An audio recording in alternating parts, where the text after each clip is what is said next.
Bienvenue au complexe sportif multifonctionnel de Saint-Augustin-des-Maures. Voici votre vidéo de formation concernant la procédure d'évacuation lors du déclenchement de l'alarme d'incendie.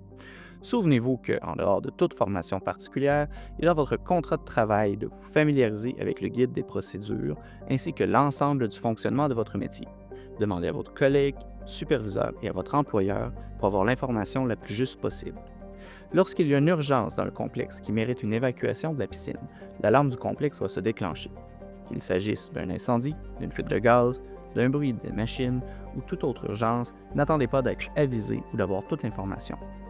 Si l'alarme sonne, c'est l'heure de l'évacuation.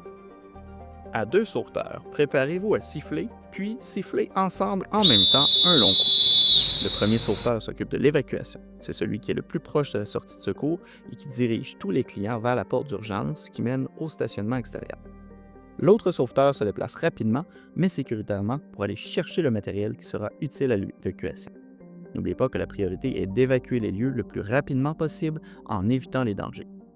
Le système d'alarme d'incendie relie directement à la centrale d'urgence. Si l'alarme de feu se déclenche, il n'y a pas besoin d'appeler au 911 pour éviter qu'il y a le feu. Le message est déjà fait.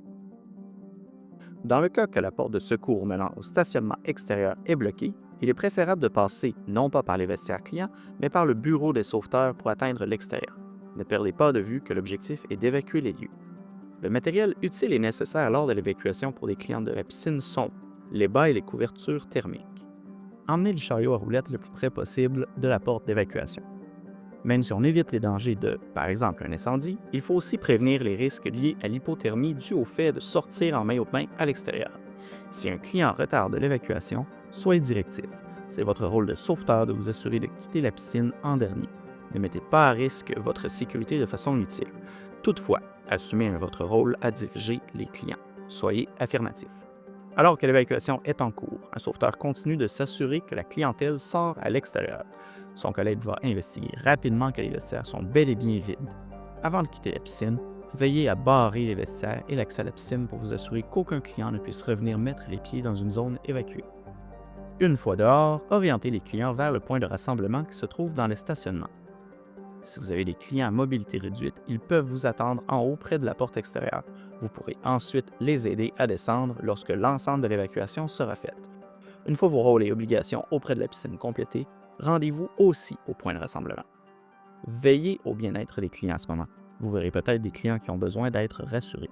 Tout le long de l'évacuation, n'oubliez pas que les gens doivent se sentir accompagnés et rassurés et non pas bousculés.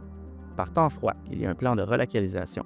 Les services d'urgence qui arriveront sur les lieux pourront rediriger les évacués et vous-même, au besoin, vers un bâtiment sécur où les gens pourront être rassemblés. Votre rôle en tant que sauveteur est d'assister au meilleur de vos connaissances jusqu'à ce que des professionnels mieux qualifiés viennent prendre la relève.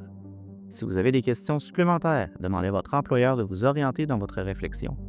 Continuez à être d'excellents acteurs en sécurité aquatique.